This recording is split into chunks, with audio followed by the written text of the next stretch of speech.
যেই ৬টা step follow করলে অ্যারেঞ্জ ম্যারেজে আপনার মোটামুটি সফলতা গ্যারান্টিড। আজকে সেই ৬টা বিষয় নিয়ে আমি আজকে ধাপে ধাপে আলোচনা করব। একদম লিখে নিয়ে আসছি, আপনারা জানেন যেসব ভিডিওতে আমি লিখে নিয়ে আসি এগুলোতে একদম উপাদান থাকে এবং আপনাদের হচ্ছে একদম কাজের জন্যই এই ভিডিওগুলো বানানো হয়। কাজে আশা করি পুরোটা দেখবেন। প্রথমেই আসি পয়েন্ট নাম্বার 1 এবং স্টেপ নাম্বার 1, সেটা হচ্ছে অনেকেরই এরকম ধারণা জন্ম, মৃত্যু, বিয়ে ভাগ্যে লেখা থাকে এবং ভাগ্য পাল্টানো সম্ভব না, কাজেই বিয়ের পিছনে সময় দিয়ে কোনো লাভ নাই। যদি আপনার এই মাইন্ডসেট থাকে, নাম্বার 1 কাজ হচ্ছে এই মাইন্ডসেটকে যত দ্রুত সম্ভব চেঞ্জ করা। কেননা শুধু জন্ম, মৃত্যু, বিয়ে না, প্রত্যেকটা বিষয়ে আল্লাহ লিখে রাখছে। তাহলে কোনো কিছুই করার কোনো দরকার নাই। নাকে তেল দিয়ে ঘুমান, খাবার দাবার টাকা পয়সা এমনিই চলে আসবে, কিন্তু কিছুই কিন্তু আসে না আলটিমেটলি। সো ডেফিনেটলি যারা এই ধরনের চিন্তাভাবনা রাখেন যে ভাগ্যে যা আছে তাই হবে, আসলে লাইফ পার্টনার খোঁজার কোনো দরকার নাই, তাদের জন্য অ্যারেঞ্জ ম্যারেজে ফেইলিয়ার 90% নিশ্চিত। 90% তারা অলরেডি ফেইলিয়ার। আর 10% যদি তার ভাগ্য খুব ভালো থাকে তাহলে সাকসেস হতেও পারে, আবার নাও পারে। কিন্তু ভাগ্য যদি ভালো না থাকে, যদি নিউট্রাল হয়, যদি নর্মাল ভাগ্য হয়, তাহলে শেষ। ওর অ্যারেঞ্জ ম্যারেজে এমনিই ব্যর্থ, ওটা আগেই বাদ, ডিসকোয়ালিফাই। এটা হচ্ছে 1 নাম্বার পয়েন্ট। তার মানে ভাগ্যই আমার সব কিছু লিখে রাখছে, আমার নিজের কিছু করার নাই। এই চিন্তা থেকে অবশ্যই বের হয়ে আসতে হবে, মানে নিজের মেন্টালিটি চেঞ্জ করতে হবে। এবার আসি নাম্বার 2-এ। নাম্বার 2 হচ্ছে আপনার বিয়েতে লাইফ পার্টনার সিলেকশনের একটা বাজেট আপনার রাখতেই হবে। ধরেন যে আপনার বিয়ের ক্ষেত্রে মোট বাজেট হচ্ছে 10 লক্ষ টাকা। এখন আপনাকে চিন্তা করতে হবে এই 10 লাখের মধ্যে কত টাকা আমি আসলে লাইফ পার্টনার সিলেকশন যে ফেজটা আছে, মানে আমার জন্য উপযুক্ত পাত্র বা পাত্রী খোঁজার যে ফেজটা আছে, এই ফেজে আমি মোট কত টাকা ব্যয় করতে আমি প্রস্তুত। এটা আপনাকে ডিসিশন নিতেই হবে। আপনি নিতে পারেন, আপনার আব্বা আমাকে বলে আপনার আব্বা আমা সহ নিতে পারেন, কোনো সমস্যা নাই।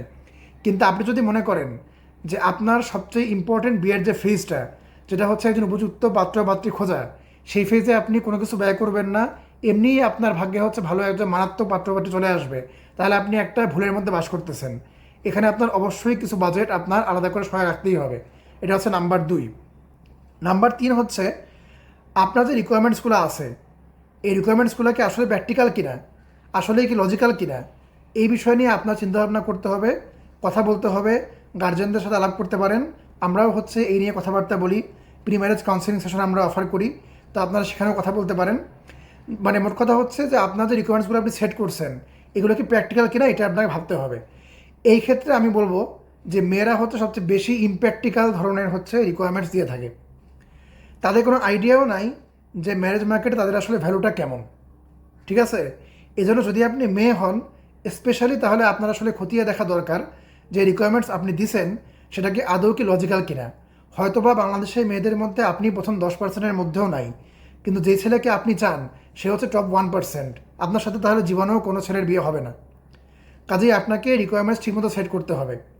নাম্বার 4 হচ্ছে, এটা সবচেয়ে বেশি ইম্পর্টেন্ট আমি বলবো এই সেন্সে, যে অ্যারেঞ্জ ম্যারেজে কিন্তু আসলে মানুষের ঘরে ঘরে গিয়ে বিয়ের প্রস্তাব আপনি দিয়ে আসবেন না। আপনার যে ম্যারেজ বাওয়ারাটা, সেই ম্যারেজ বাওয়ারাটাই হচ্ছে মানুষের দ্বারে দ্বারে গিয়ে আপনার পরিচয় প্রকাশ করে দিয়ে আসবে।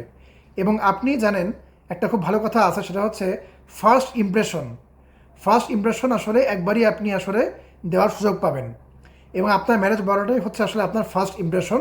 এবং আপনি অ্যাজ এ পার্সন কেমন, আপনার মধ্যে কী কোয়ালিটি আছে, কেন আপনি ডিজার্ভিং, আপনার রিকোয়ারমেন্টস কী, এই বিষয়গুলো কিন্তু আপনার ম্যারেজ বাওয়ারাটাই আলটিমেটলি উপস্থাপন করবে। কাজেই একটা হাই কোয়ালিটি ম্যারেজ বাওয়ারাটার পিছনে অবশ্যই আপনি হয় নিজের সময় ব্যয় করেন, আর না হয় যারা এই নিয়ে কাজ করে তাদের সাথে আপনি বসেন। যেমন আমরা নিজেরাও হচ্ছে খুবই হাই কোয়ালিটি বাওয়ারাটা প্রোভাইড করে থাকি। এবার আসি হচ্ছে নাম্বার 5 হচ্ছে বারোটা আপনার তৈরি করা শেষ হয়ে গেছে, খুব ভালো কথা। এখন তো আপনি খুঁজবেন, তাই না? আপনি ফিল্ডে নামবেন। আপনি খুঁজবেন কিভাবে? আপনাকে এমন একটা মাধ্যমে খুঁজতে হবে যে মাধ্যমে খুঁজলে আসলে আপনার কাছে অনেকগুলা পাত্র পাত্রী দেখার সুযোগ সৃষ্টি হবে। ধরেন যে আপনার ফ্যামিলি এমন একটা ফ্যামিলি যাদের প্রচুর লিঙ্ক আপ, তাহলে আপনি ফ্যামিলির মাধ্যমেই খোঁজেন, কোনো সমস্যা নাই। যদি এমন অবস্থা হয় যে আপনার ফ্যামিলি এমন যে বছরে আপনাকে 3টা পাত্র দেখাতে পারতেছে না বা 3টা পাত্রও দেখাতে পারতেছে না, তাহলে প্লিজ থিঙ্ক এগেন। আপনার অবশ্যই আসলে এমন একটা জায়গায় যাওয়া উচিত যে আপনাকে মোটামুটি 6 মাসের মধ্যে শত বারোটা আপনাকে দেখাতে পারবে। যদি আপনি সেটা করতে পারেন, তাহলে then you have a good chance of selecting someone who is according to your preference. আপনার প্রেফারেন্স অনুযায়ী, আপনার পছন্দ অনুযায়ী যদি পুল বড় হয়, স্যাম্পল যদি বড় হয়, তাহলে আপনার সেখান থেকে আসলে একজন উপযুক্ত পার্টনার বাছাই করার সম্ভাবনা অবশ্যই বেড়ে যাবে, প্রবাবিলিটি সেটাই বলে। ফাইনাল পয়েন্ট নাম্বার 6, এটা খুবই গুরুত্বপূর্ণ। এই পয়েন্টটা অনেকেই নজরআন্দাজ করে চলে যায় এবং পরে আসলে জীবন ধ্বংস হয়।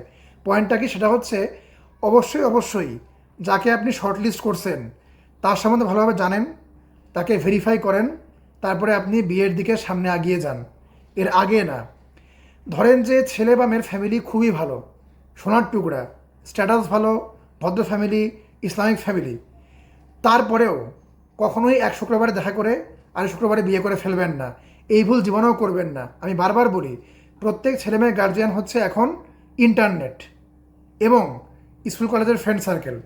কেননা আমরা একটা সার্টেন এজের পরে আমাদের আব্বা আম্মার সাথে মোটামুটি দিনে 1-2 ঘন্টার বেশি ব্যয় করি না। পুরো সময় আমরা ইন্টারনেট, ইউনিভার্সিটি এবং বন্ধুবান্ধবের সাথে আমরা আসলে ব্যয় করি। কাজেই খুবই ইম্পর্ট্যান্ট, যেই পার্সনকে আপনি শর্টলিস্ট করছেন তার সাথে অ্যাটলিস্ট 2 মাস মোটামুটি কথাবার্তা বলে বোঝাপড়া করে বুঝে তারপর আপনি সামনের দিকে আগান। আপনার যা কোয়েশ্চেন আছে ওগুলো লিস্ট করেন, অবজেক্টিভলি জিজ্ঞেস করেন। যদি মনে হয় যে না, কম্পেটেবল না, তাহলে আল্লাহর বাস্তে মুভ অন করে আরেকজনকে খোঁজেন। তবুও নিজের জীবনটা বরবাদ করেন না। আমি আবারও 6টা পয়েন্ট বলি। নাম্বার 1 হচ্ছে ভাগ্যই সব কিছু, চেষ্টা করার কোনো দরকার নেই বিয়ের জন্য, এই চিন্তা থেকে বের হয়ে আসতে হবে, মানে মেন্টালিটি শিফট। নাম্বার 2 হচ্ছে আপনার লাইফ পার্টনার সিলেকশনের জন্য অবশ্যই আপনাকে একটা বাজেট ঠিক করে রাখতে হবে। নাম্বার 3 হচ্ছে আপনার যে রিকোয়ারমেন্টস আছে এটা কি আদৌ যুক্তিযুক্ত কিনা, লজিক্যাল কিনা, প্র্যাকটিক্যাল কিনা, এটা আপনাকে বুঝতে হবে। আপনাকে বুঝতে হবে যে আপনার অবস্থান কোথায় আর আপনি যাকে চাচ্ছেন তার অবস্থানটা আসলে সমাজে কোথায়।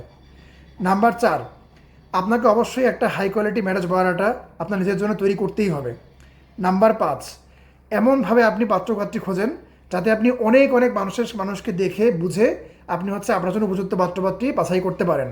আমরা নিজেরাও হচ্ছে ম্যাচ মেকিং সার্ভিস দিয়ে থাকি, আমাদের শরণাপন্ন হতে পারেন, বা যে কোনো মিডিয়া বা যে কোনো ব্যক্তি যারা কিনা আসলে মোটামুটি ভালো একটা স্যাম্পল স্পেস আছে, ধারণ করে, তাদের কাছে অনেক ক্লায়েন্ট আসে, তাদের সাথে আপনি কথা বলতে পারেন। এবার হচ্ছে লাস্ট যে বিষয়টা, আপনি মনে করেন শর্টলিস্ট করে ফেলছেন, পাত্রপাত্রী পেয়ে গেছেন, পেয়ে গেলে লাভ দিয়ে বিয়ে করে ফেলা যাবে না। অবশ্যই তাকে ভেরিফাই করতে হবে, 2 মাস ধরে মোটামুটি কথাবার্তা বলে বুঝতে হবে যে আসলে সে পার্সন কেমন, তার পাশে কোনো সম্পর্ক ছিল কি না, থাকলে সেটা কী পর্যায়ের, সব কিছু বুঝে শুনে মেন্টালিটি ম্যাচ করে কিনা বুঝে এবার আপনি সামনে বিয়ের জন্য আগায় যান।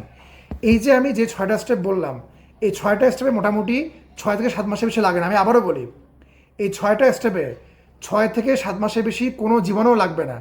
আপনি এখন অলরেডি চিন্তা করে দেখেন যে হয়তো আপনি অলরেডি আপনার বিয়ের জন্য 2 বছর ব্যয় করে ফেলছেন, কিছুই হয় নাই, অথচ আপনি এই 6টা স্টেপের কিছুই আপনি অলরেডি ফলো করেন নাই।